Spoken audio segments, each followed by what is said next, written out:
के मोहन नगर थाना क्षेत्र से एक दिल दहला देने वाली घटना सामने आई है। जी हां, जहां 6 वर्षीय मासूम बच्चे के साथ दुष्कर्म की वारदात ने पूरे प्रदेश को झकझोर कर रख दिया है। इस जघन्य हत्याकांड के बाद कांग्रेस के प्रदेश अध्यक्ष दीपक बैज पीड़ित परिवार से मिलने पहुंचे। उन्होंने घटनास्थल का भी निरीक्षण किया और घर वालों से तब भी बातचीत की। दीपक बैज ने कहा कि परिवार सीबीआई जांच की मांग कर रहा है। हमने खुद उस घर को देखा जहां ये घटना घटी। परिवार घर के नीचे मौजूद था। ऐसे में सवाल उठता है कि आखिर यह भयावह वारदात कहां हुई, बच्ची की लाश उस कार में कैसे पहुंची। ये सवाल न सिर्फ परिवार बल्कि हर आम नागरिक के जहन में घूम रहा है। इसका जिम्मेदार आखिर है कौन? दीपक बैज ने इस मामले की तुलना निर्भया कांड से करते हुए कहा, यह घटना किसी भी रूप में उससे कम नहीं है।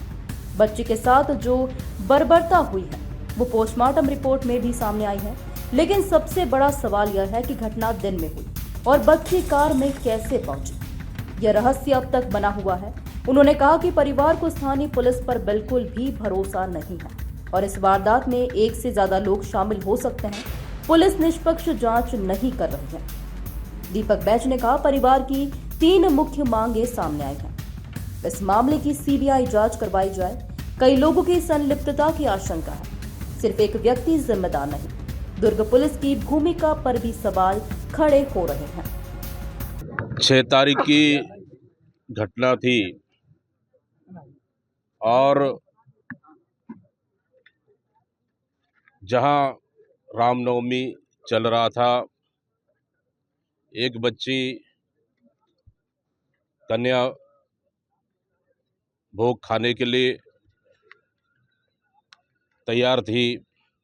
उसके बाद अचानक गायब हो जाती है। दिन की घटना है और शाम को सीधा उसका बॉडी मिलता है और उसका बॉडी में सिगरेट से पूरे बॉडी को जला दिया जाता है। उस बच्ची जो 6 साढ़े 6 साल की थी, प्राइवेट पार्ट पूरी तरह से क्षति और डैमेज कर दिया जाता है और घर वालों का कहना है कि उसे प्राइवेट पार्ट और अन्य जगहों पर एसिड से भी जला दिया गया। मैं समझता हूं कि ये घटना पूरी तरह से निर्भया कांड से ये घटना कम नहीं है। मतलब इतनी बर्बरता पूर्वक उस बच्ची के साथ गलत हुआ है। ये पुलिस प्रशासन ने भी पोस्टमार्टम रिपोर्ट में भी बात सामने आई, लेकिन सवाल ये है कि घटना दिन की है और बच्ची गाड़ी की ये कार में मिली तो वो कार में कैसे पहुंची, ये सबसे बड़ा सवाल है। दूसरी चीज, हम लोग जहां घटना घटा उस घर को भी हम लोगों ने देखी। घर के नीचे में परिवार है, बच्ची आती यहाँ पे, घर के नीचे परिवार है और पुलिस प्रशासन कह रहा है कि ऊपर में यह घटना घटित हुआ है, जबकि ऊपर में कोई दरवाजा तक भी नहीं है। ऊपर का जो 2 कमरे अभी बन रहा है। आखिर घटना कहां घटा? बच्ची का बॉडी उस कार में कैसे पहुंची, यह सबसे बड़ा सवाल है।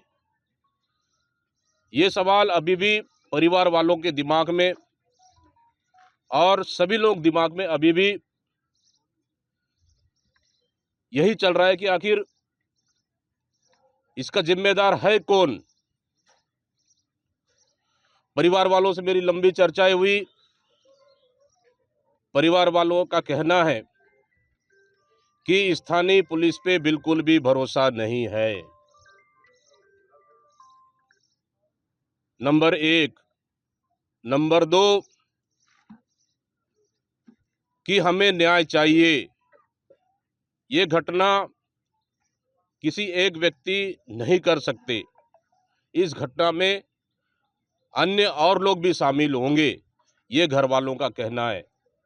नंबर 3, घर वाले मांग कर रहे हैं कि सीबीआई जांच हो और जो भी जिम्मेदार और दोषी है उस पे कड़ी से कड़ी कार्रवाई होनी चाहिए।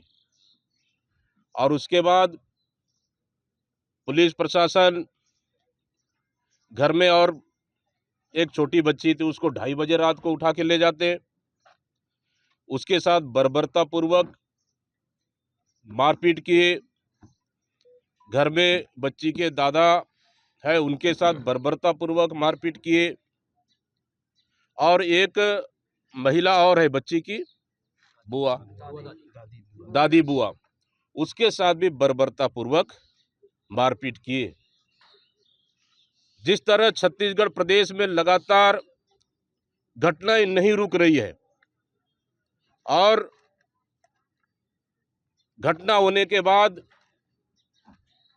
पुलिस प्रताड़ना पूरे प्रदेश की जनता के ऊपर, जहां बात करें लोहारडीह की घटना, बात करें हम बलरामपुर की घटना, बात करें हम धमतरी की घटना कि पुलिस लॉकअप में मार दिया गया, यही सीन इस घटना में भी पुलिस प्रशासन ने दोहराने का प्रयास किया। उस दादी बुआ के साथ मारपीट करना, फिर उनके बुआ के भाई के साथ मारपीट करना, अभी भी चोट के निशान पूरे शरीर के पीठ में है। उसका उस बच्ची के साथ मारपीट करना 2:30 बजे रात से लेकर दूसरे दिन तक, आखिर क्यों? छोटी बच्ची, पुलिस जांच करे, उनको कौन रोका है जांच करने में? लेकिन इतना बर्बरतापूर्वक, क्या इंसानियत खत्म हो गई है? क्या पुलिस प्रशासन ही सजा देना शुरू कर दी है? क्या यही जजमेंट बन गई है? क्या छत्तीसगढ़ पुलिस और सरकार यही खुद न्यायालय बन गई है, फैसला देना यही शुरू कर दी है क्या? अगर उस घटना के बाद उस बच्ची के साथ दूसरा घटना होता तो उसको चेहरे में इतना मारा गया, बच्ची को इतना डराया गया, बच्ची अभी भी सदमे में भी है, पूरा परिवार सदमे में है। इस तरह की घटना की हम कड़ी निंदा करते हैं। साथ ही इस सरकार में ना बच्चियां सुरक्षित हैं, ना महिलाएं सुरक्षित हैं।